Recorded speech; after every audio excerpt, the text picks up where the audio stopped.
10 phrases that changed my English. Hey there! Welcome back to your English fluency journey. When I started learning English, I memorized grammar rules and vocabulary, but something was missing. I didn't sound natural. I wasn't confident. That changed when I started using real phrases that native speakers use daily.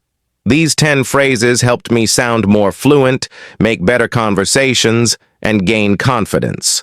Let's explore them in depth. 1. That makes sense. Why this phrase matters.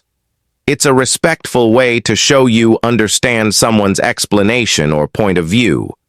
It signals active listening and keeps conversations positive, especially after a complex or emotional explanation. When to use. After someone explains their reasoning, actions, or a situation. When you were confused at first, but now you get it. Example. Friend. I had to skip the meeting because my internet went down. You.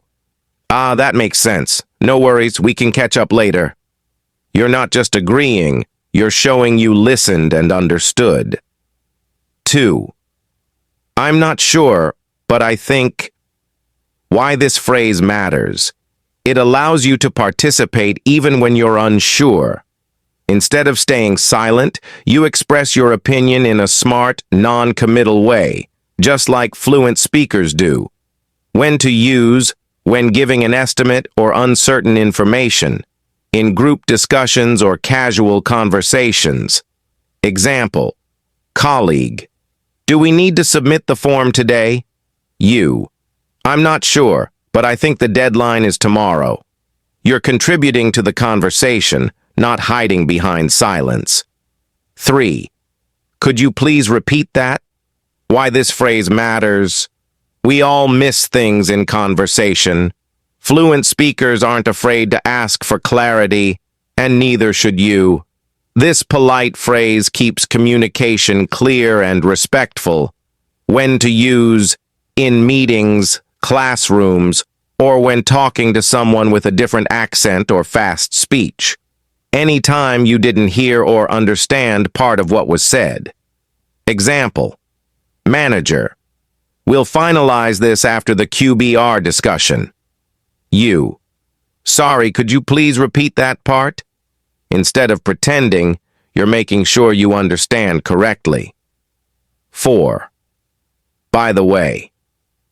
Why this phrase matters. It's your gateway to change topics naturally without making things awkward.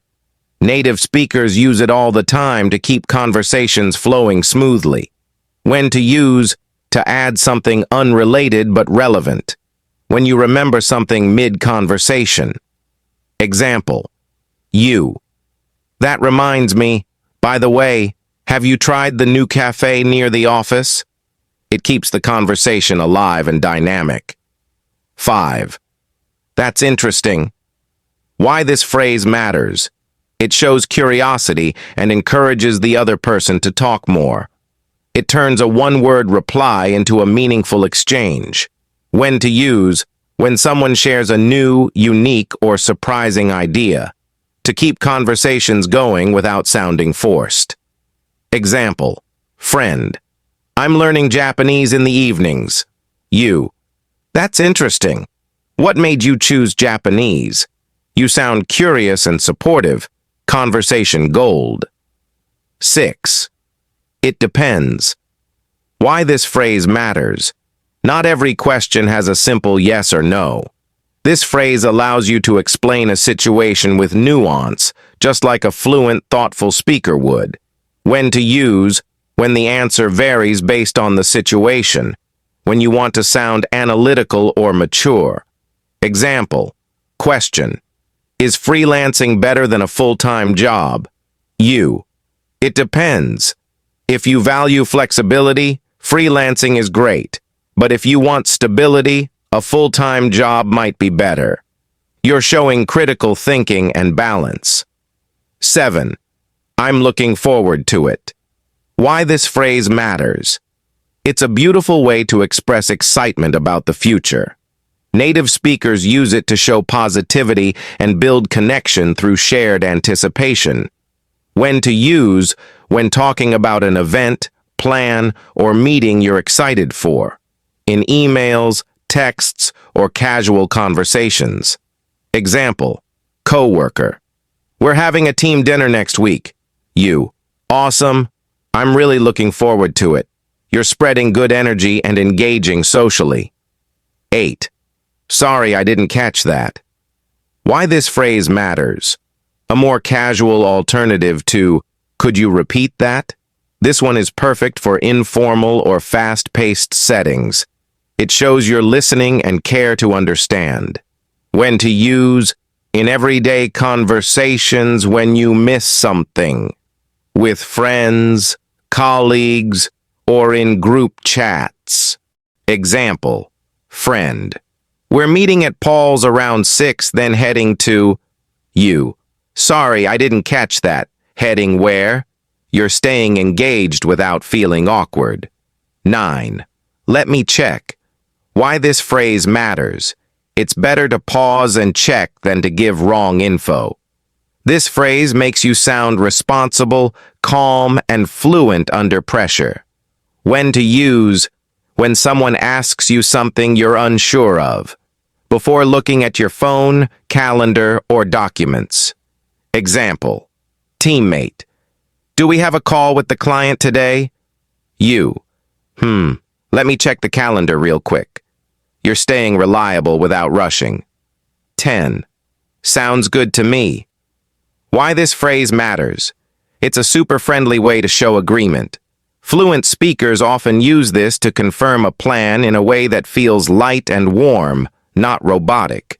When to use, when accepting an idea, invitation, or plan. In casual messages, voice calls, or team chats. Example, friend. Let's meet at 7 and grab dinner after. You. Sounds good to me. Looking forward to it. You're confirming the plan with good energy. Final thoughts. How these phrases changed my English. Looking back, these phrases didn't just improve my vocabulary, they transformed my entire experience of speaking English. Before I learned them, I used to freeze up in conversations. I worried about using perfect grammar or sounding smart. But once I started using these simple, natural expressions, something shifted. I stopped obsessing over every sentence and started connecting with people. And that's the real goal of language, isn't it? Not perfection, but connection. Each phrase gave me a tool I could rely on, whether I needed to show understanding, ask a question politely, join a conversation I wasn't sure about, or express excitement. These aren't just phrases, they're confidence builders. They helped me sound more fluent, yes, but more importantly, they helped me feel fluent. And that feeling changed everything. I became more comfortable, more open, and more willing to speak up. If you're learning English right now, I want you to remember this. Fluency isn't about using the biggest or most impressive words. It's about using the right words at the right time, with a tone and rhythm that feels natural. Native speakers aren't perfect.